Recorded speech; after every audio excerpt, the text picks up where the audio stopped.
Bonjour Sylvain Maillard, Bonjour. merci beaucoup d'être notre invité politique ce matin, député de Paris, vice-président du groupe Renaissance à l'Assemblée nationale. On est ensemble pendant 20 minutes pour une interview en partenariat avec la presse régionale, représentée par Fabrice Vesser-Redon du groupe EBRA, les journaux régionaux de l'Est de la France. Bonjour Fabrice. Eh bien bonjour Oriane, bonjour Sylvain Maillard. Bonjour. On va évidemment commencer en parlant de l'actualité et d'Annecy. Après l'émotion, après l'attaque au couteau, le temps des questions et des questions dans le débat politique. Vous les avez entendus ces derniers jours, ces dernières heures autour de la politique migratoire. Est-ce qu'il faut réformer le droit d'asile pour vous, Sylvain Maillard? D'abord, évidemment, mes pensées pour ces enfants, pour tous aussi les services de secours, les policiers qui sont intervenus extrêmement rapidement, pour tous ceux qui ont fait en sorte que ça puisse s'arrêter le plus rapidement possible. Évidemment, il faut toujours le rappeler.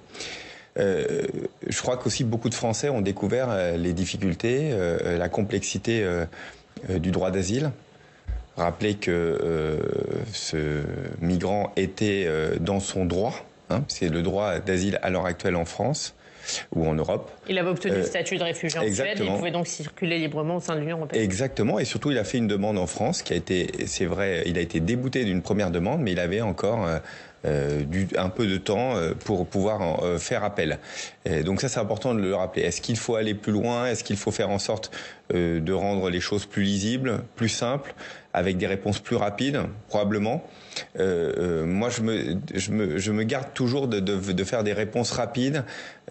Souvent le droit d'asile c'est quand même quelque chose qui est fondamental chez nous.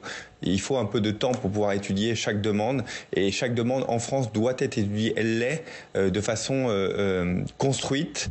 Mais elle doit être étudiée où? Parce que c'est la question qui est posée par certains. Est-ce qu'il faut étudier les demandes d'asile en dehors du territoire national, voire dans les pays d'origine des migrants? Vous savez, un demandeur d'asile qui arrive, qui fuit son pays parce que c'est la guerre, parce qu'il est persécuté, va pas s'arrêter au consulat ou au hotspot que nous pourrions avoir quelque part sur le passage vers la France. Donc moi, je pense que il n'y a pas que des demandeurs d'asile de pays en guerre. Vous avez raison, mais on a aussi des demandeurs d'asile de pays en guerre. Et un Syrien fait partie de ces pays extrêmement difficiles. Il y a des Libyens, il y a des Afghans. C'est aussi une grosse partie des demandeurs d'asile à l'heure actuelle. Donc, au fond, leur demander d'attendre dans leur pays... C'est ce que dit le Rassemblement national. Vous avez entendu Sébastien Chenu hier, il dit la Syrie n'est plus un pays en guerre. Il faut revoir les demandes d'asile. Je pense qu'il devrait aller en Syrie, voir un peu comment ça se passe. Et je ne crois pas que des Syriens qui se sentent menacés pour plein de raisons puissent attendre des mois et des mois tranquillement en allant vers un consulat ou vers un hotspot français avant de partir. C'est pas comme ça que ça se passe. Vous prenez vos affaires, vous enfuyez. C'est comme ça la réalité. Et donc nous, il faut accompagner cette réalité, étudier les dossiers. Ceux qui ont le droit d'asile doivent pouvoir rester en France, que ceux qui n'ont pas vocation à rester en France doivent repartir. C'est aussi ça que nous pose comme question. Sauf qu'ils ne repartent pas parce qu'il y a un problème avec les pays d'accueil qui ne veulent pas les reprendre. Quand les pays sont en guerre, c'est vrai que nous ne renvoyons pas les demandeurs d'asile déboutés. Et on ne renvoie pas que les pays pas en guerre. On ne renvoie pas en Libye, on ne renvoie pas en Syrie, on ne renvoie pas en Afghanistan, par exemple. Mais il n'y a pas que les pays en guerre qui refusent. Bien sûr, ça c'est un autre souci sur les OQTF. Comment faire en sorte que ce soit mieux réalisé? Quand on est en bras de fer avec l'Algérie, avec le Maroc depuis plusieurs années, ça s'est amélioré. Quand on les empêche eux-mêmes d'avoir accès au visa en rétorsion du fait qu'on ne puisse pas à nous renvoyer leurs ressortissants qui n'ont pas vocation à rester en France, et ben là c'est des bras de fer, c'est comme ça que ça fonctionne. Mais on ne peut pas renvoyer quelqu'un si le pays d'accueil ne laisse pas laisser passer conscience. C'est l'un des points centraux de la polémique, avec notamment la droite et l'extrême droite, sur cette question du droit d'asile que ceux que je viens de citer demandent de recentrer sur les pays en guerre, et exclusivement les pays en guerre, pour en revenir à un droit d'asile d'origine. On s'est trop éloigné de cette notion de droit d'asile en France? Je ne crois pas. Je ne crois pas. D'ailleurs, les chiffres n'explosent pas des demandeurs d'asile. Quand vous êtes d'une minorité persécutée dans votre pays, je pense par exemple à l'homosexualité, qui peut être une persécution dans bon nombre de pays. Est-ce que vous avez une possibilité d'avoir un droit d'asile en France? Bah oui. Et c'est pas forcément dans un pays en guerre, tout simplement parce que vous êtes une minorité persécutée dans votre pays. Je crois qu'il faut le garder, ce droit d'asile, ça me semble important. Le nombre d'étrangers qui viennent s'installer en France ou qui demandent le droit de s'installer en France, les demandeurs d'asile, c'est pas le le gros du bataillon. Donc je crois qu'il faut garder ce droit d'asile, cette main ouverte, c'est la France, c'est notre message, de faire en sorte que ceux qui sont persécutés, ceux qui fuient la guerre, qui fuient l'impossibilité de vivre dans leur pays pour des risques eux-mêmes sur leur vie, puissent pouvoir ont vocation à venir s'installer en France. Alors Elisabeth Borne a dit hier, on n'a pas attendu cette attaque à Annecy pour s'occuper de la question de l'immigration. Est-ce qu'il y aura bien un projet de loi qui sera présenté en Conseil des ministres en juillet ? Le ministre Darmanin travaille dessus. Faire en sorte de trouver un équilibre et une majorité. Mais ce sera fait d'ici juillet ? Nous l'accompagnons. On travaille à l'heure actuelle de voir si on peut trouver une majorité autour de la majorité présidentielle pour avoir suffisamment de députés sur un texte qui nous semble non seulement efficace pour justement faire en sorte que les OQTF soient mieux exécutés, on puisse renvoyer moins difficilement les personnes qui n'ont pas vocation à rester en France, mais aussi qu'on accueille mieux ceux qui travaillent, par exemple, semble essentiel. Aucune entreprise en France, aucun service public ne fonctionne s'il n'y a pas d'étrangers. C'est la réalité à l'heure actuelle. Comment on fait pour mieux les accueillir ? Parce que c'est aussi eux qui font fonctionner notre économie. Mais comment vous faites ? Alors vous discutez, Gérald Darmanin discute, mais est-ce que vous pensez pouvoir trouver un texte commun avec les Républicains ? Ils ont leur ligne rouge, vous avez les vôtres, ce ne sont pas les mêmes. Un texte commun vous paraît possible ? Écoutez, à un moment, il faut être... Quand il y a un texte, et c'est pour ça que nous disons maintenant, il va falloir y aller, parce que quand on a un texte, c'est plus difficile de parler uniquement dans le vague de grands principes. C'est est-ce que vous voulez améliorer le retour dans les pays des obligations de quitter le territoire, le QTF, oui ou non? Quand on va demander ça aux Républicains, ils vont dire non, on attend un texte extraordinaire, le texte que nous voudrions porter alors qu'on n'a pas de majorité. Je crois qu'à un moment, il faut être réaliste sur les choses. Et vous non plus, c'est ça.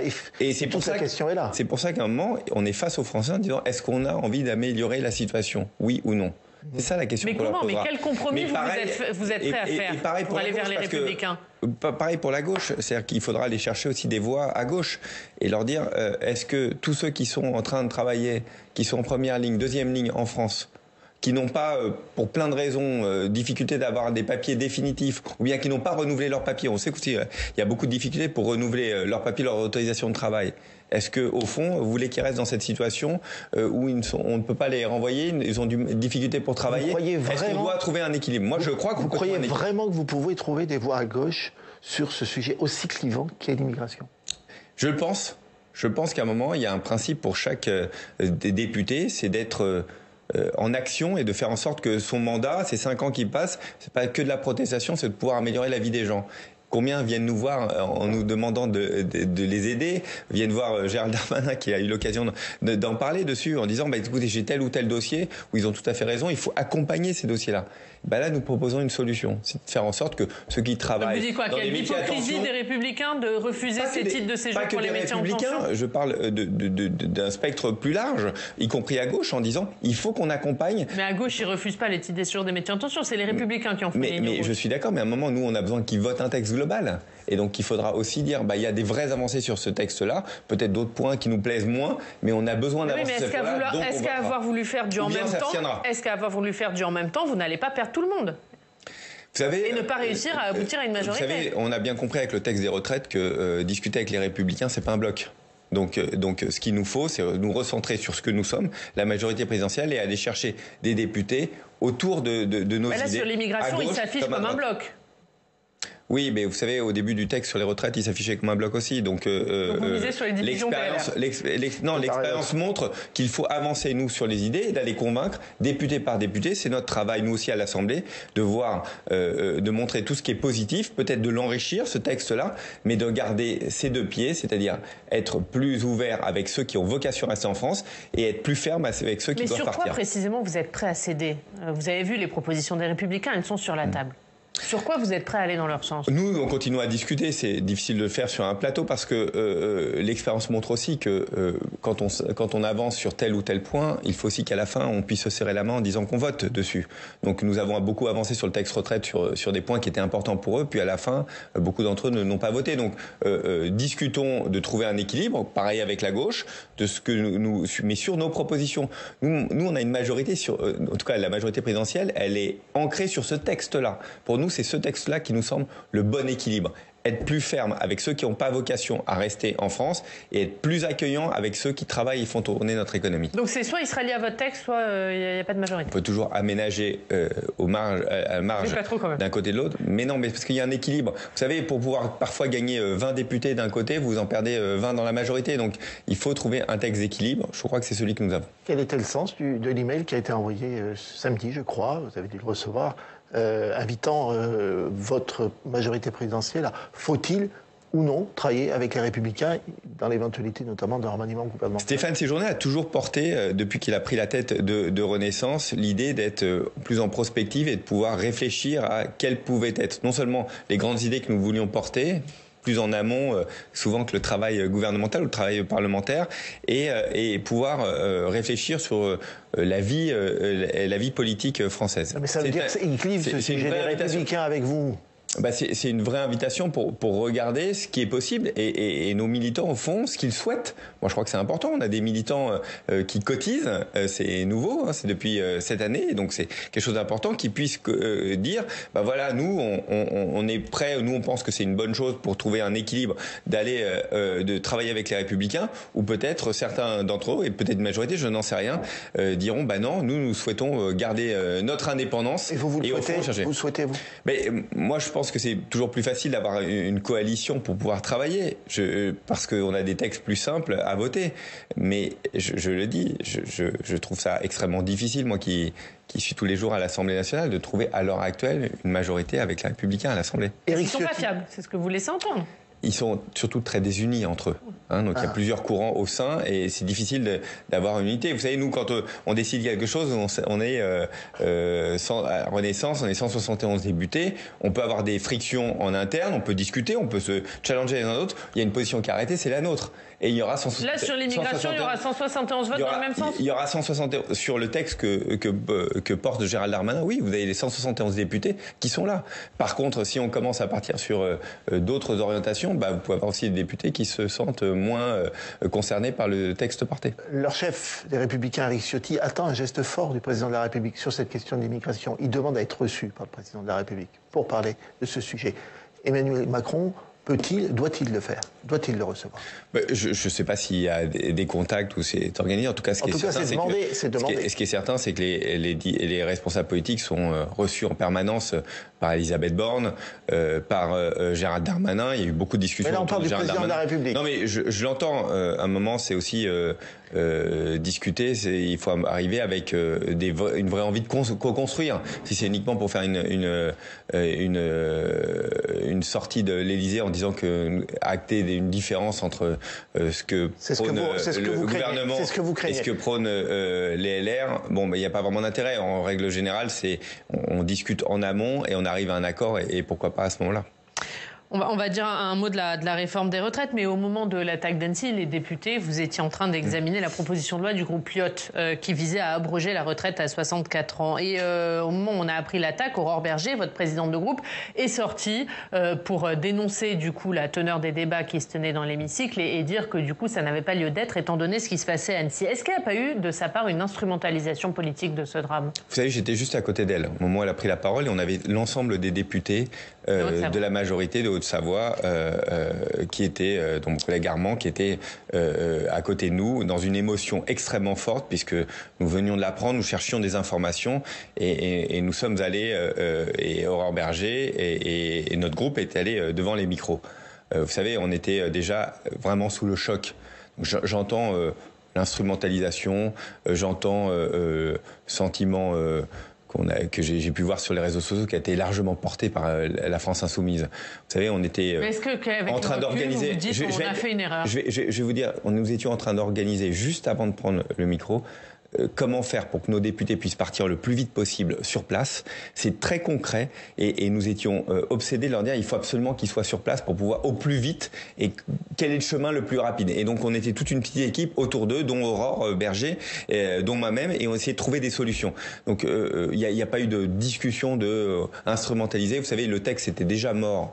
Le texte de Lyotte, qui était un texte, une arnaque, coup de com' politique, qui était déjà mort à l'Assemblée nationale, et donc ça devenait totalement grotesque de continuer à discuter de ça. Où, au fond, il était temps que nous nous rassemblions tous pour trouver des solutions et une réponse à cet acte de barbarie où nous n'avions pas beaucoup d'informations à ce moment-là. Mais vous ne regrettez pas ce que vous avez fait, la manière dont vous l'avez fait? On n'a pas regretté si l'interprétation est différente. Enfin, vous voyez, on est toujours un peu embêté par rapport à un message qu'on veut porter vers l'extérieur. Est-ce qu'il a été mal compris? J'en sais rien. Mais en tout cas, ce qui est certain, c'est que nous étions aussi pris par l'émotion avec nos députés, le député de Haute-Savoie, le député d'Annecy qui était avec nous et qui était, vous l'avez vu d'ailleurs devant les micros, qui était extrêmement affecté. Nous étions avec lui tout le temps. Sébastien Chenu, puisqu'on va parler de la réforme des retraites, disait hier, il était invité du grand jury, que vous avez peur du vote, vous avez peur des députés, vous avez peur des Français. Est-ce que ces faits ne lui donnent pas raison? Écoutez, il y a eu une loi qui a été promulguée. On a déjà une loi qui était pour une majorité de Français qui n'était pas favorable à cette loi. On le sait que c'était compliqué. On l'a portée pendant les élections législatives, l'élection présidentielle. Nous le savions. Nous pensons que cette loi est essentielle. Elle a déjà été promulguée. Les décrets d'application sont déjà publiés. Elle s'appliquera à partir du 1er septembre. D'ailleurs, il y a une revalorisation des petites pensions dès cette année. Donc nous en sommes fiers aussi de porter ça. Ensuite, il y a un coup de com' politique de l'IOT et orchestré par le Rassemblement national et la France insoumise. D'ailleurs, c'est très baroque. C'est-à-dire que c'est un peu le compagnonnage de la rébellion, du populisme, le front populiste, comme on les appelle, et qui nous ramène dessus sur un texte qui est déjà passé. Et au fond, quand vous allez sur le terrain, pour vous, la page est tournée, le chapitre est clos. Mais personne ne vous en parle, personne. Et depuis bien longtemps, vos collègues journalistes qui me disaient mais non, j'y venais avec nous, ils sont allés faire des tractages avec nous, ils l'ont bien vu. Ça ne veut pas dire que ça ne veut pas dire que les Français l'acceptent. Ça ne veut pas dire que les Français se disent que c'est une réforme populaire. Ce n'est pas vrai. D'ailleurs, comme toutes les réformes des retraites. Mais ils sont déjà passés à autre chose. Il y a d'autres sujets qui, à l'heure actuelle, les inquiètent énormément, là où nous sommes interrogés. Au quotidien, tout le temps, depuis un bout de temps d'ailleurs. Le pouvoir d'achat, à l'heure actuelle, on a beaucoup de questions sur Parcoursup. Les parents d'élèves sont toujours inquiets à ce moment-là de l'année sur quelle sera l'affectation de mon enfant. On a d'autres questions en permanence. Donc pour vous, la réforme des retraites, c'est chapitre clos? Mais oui, elle est passée depuis bien longtemps. Depuis bien longtemps. Ça veut pas dire que, encore une fois, ça veut pas dire que elle est populaire. Elle est juste dit, les gens ont accepté en disant c'est ainsi. Et au fond, il faut. Écoutez, dans tous les pays d'Europe, ça se passe comme ça. Il faut travailler un peu plus. Nous avons une démographie qui est ainsi faite. Il nous faut travailler un peu plus pour garantir nos pensions. Et qu'un jour, nous serons à la retraite et nous serons contents d'avoir une pension qui nous permette de vivre. Et quel que soit le mode qui a été utilisé, c'est-à-dire 49.3, il faudra peut-être le réutiliser pour l'immigration alors? Il y a eu des votes et la loi a été promulguée. Il y a une constitution. Nous souhaitions voter. C'est qu'à un moment, les LR se sont. Sur l'immigration, si vous êtes dans la même situation, il faudra utiliser la même méthode. Mais moi, mon objectif, c'est de porter un texte qui va changer la vie des Français, qui améliore la vie des Français. Il n'y a pas de savoir la façon dont ça va être voté. Mon obsession, elle n'est pas là-dessus. C'est comment trouver un texte d'équilibre qui soit efficace, faire en sorte que les OQTF repartent effectivement du pays et que ceux qui ont vocation à y rester puissent y rester. C'est ça, c'est trouver un texte qui fonctionne. Je ne suis pas un spécialiste, je ne suis pas un constitutionnaliste. Mon objectif, c'est de pouvoir promulguer les lois. Et la discussion sur la retraite, c'est de savoir est-ce qu'il fallait faire cette réforme, oui ou non. C'est ça la discussion qu'on a eue au dernier moment. Oui, pour nous, c'est essentiel. Si on veut garantir les retraites à l'avenir, il nous faut travailler un peu plus. Il y a une motion de censure qui va être discutée à l'Assemblée nationale cet après-midi. C'est la 17e en un an. Est-ce que vous pouvez ne pas en tenir compte? Est-ce que vous allez tenir 4 ans comme ça? En tout cas, nous, on sera là et on va écouter les différents discours tout à l'heure. Vous l'avez dit, c'est la 17e. Vous inquiète cette motion de censure? C'est la 17e. Vous voyez qu'il y a un côté un peu non raisonnable de ce que fait la gauche. Au fond, c'est de sortir en permanence, d'hystériser l'Assemblée nationale. 17 motions de censure. 16 ont déjà échoué. Et donc la 17e, et puis il y en aura combien? 18, Elle échouera aussi? Bien sûr, il n'y a pas de majorité, ils le savent très bien. C'est histoire d'être toujours là, d'essayer de vouloir montrer que ce sont eux, et la France insoumise, les meilleurs combattants face au gouvernement. On voit bien qu'il y a un jeu de posture. D'ailleurs, depuis le début, depuis cette niche Lyotte, c'est un jeu de posture, un jeu de dupes. Un mot de politique. Marlène Schiappa sera auditionnée mercredi matin ici au Sénat par la commission d'enquête sénatoriale sur le fonds Marianne. La semaine dernière, on a appris qu'elle aurait bloqué une subvention à SOS Racisme. Est-ce que ça nuit à l'image du gouvernement et de la Macronie? Écoutez, je n'ai pas plus d'informations que ce que vous me dites. Il il y a une enquête qui est ouverte dessus. Marlène Schiappa viendra répondre aux questions et je suis certain qu'elle donnera l'ensemble des réponses aux sénateurs. C'est une commission d'enquête, c'est important de pouvoir y répondre. Moi-même qui fais partie de commission d'enquête, on sait à quel point c'est important d'être très précis sur les termes. Et selon l'issue de cette commission d'enquête, il faudra se poser la question de son maintien au gouvernement ?